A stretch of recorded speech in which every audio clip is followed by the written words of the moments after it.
Start. इसमें कोई दो राय नहीं कि किसी भी तरह के अन्याय के बाद न्याय के लिए न्यायपालिका ही उम्मीद का ठौर होती है। अदालतों में बैठे न्यायाधीश यह सुनिश्चित करते हैं कि पीड़ित पक्ष के साथ इंसाफ हो, मगर कई बार ऐसे मामले भी चर्चा और चिंता का कारण बने हैं, जिनमें महिलाओं के खिलाफ अपराधों से जुड़े मुकदमों में किसी जज की टिप्पणी या उनके फैसले को न्याय की अवधारणा पर पूर्वाग्रह हावी होने के तौर पर देखा गया। इस क्रम में कानूनी प्रावधानों की व्याख्या करते हुए जो कहा गया उसमें संवेदनशीलता का अभाव नज़र आया। शायद यही वजह है कि पिछले हफ्ते सुप्रीम कोर्ट को जजों के दृष्टिकोण में जरूरी संवेदनशीलता विकसित करने के लिए अलग से प्रयास करने पर जोर देना पड़ा। शीर्ष अदालत की पीठ ने स्पष्ट रूप से कहा कि न्यायपालिका के सदस्यों के दृष्टिकोण के साथ ही अदालती प्रक्रियाओं में अंतर्निहित संवेदनशीलता और विवेक विकसित करने के लिए कदम उठाने की ज़रूरत है।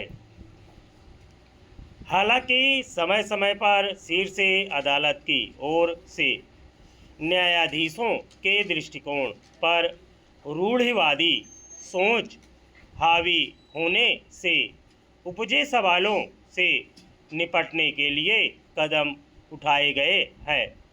वर्ष 2023 में एक पुस्तिका भी इस उद्देश्य से तैयार की गई थी कि न्यायाधीश प्रतिसत्तात्मक भाषा को पहचान कर उससे बच सकें, मगर इस सब का कोई ठोस असर सामने नहीं आ सका है।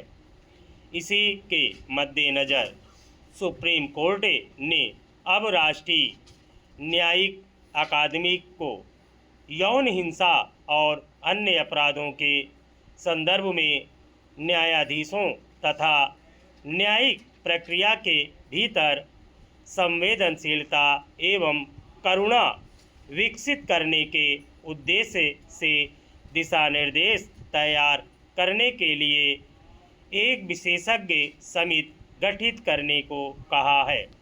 जाहिर है, शीर्ष अदालत का निर्देश यह सुनिश्चित करने के मकसद से है कि जज महिलाओं के विरुद्ध अपराधों और ख़ासतौर पर यौन हिंसा के मामलों में पूरी संवेदनशीलता के साथ सुनवाई करे। उनके फैसलों पर सामाजिक भेदभाव या पूर्वाग्रहों पर बनी धारणाओं की छाया नहीं दिखे। निश्चित रूप से सुप्रीम कोर्ट की इस पहल में एक ऐसी समस्या की पहचान कर उसे रेखांकित किया गया है जिसकी आमतौर पर अनदेखी की जाती है, लेकिन कई फैसलों पर उसका असर देखा जाता है। दरअसल महिलाओं के खिलाफ यौन हिंसा से जुड़े मामलों में कई बार सामाजिक धारणाओं पर प्रतिसत्तात्मक सोच से संचालित मानसिकता हावी होती है, जबकि अदालतों में न्यायाधीशों से यह उम्मीद की जाती है कि वे इस तरह के पूर्वाग्रहों से मुक्त होकर कानून की व्याख्या करते हुए समाज में प्रचलित आम मानसिकता, उसके आधार पर बनने वाली धारणाएं और उसमें महिलाओं की वास्तविक स्थिति को ध्यान में रखेंगे।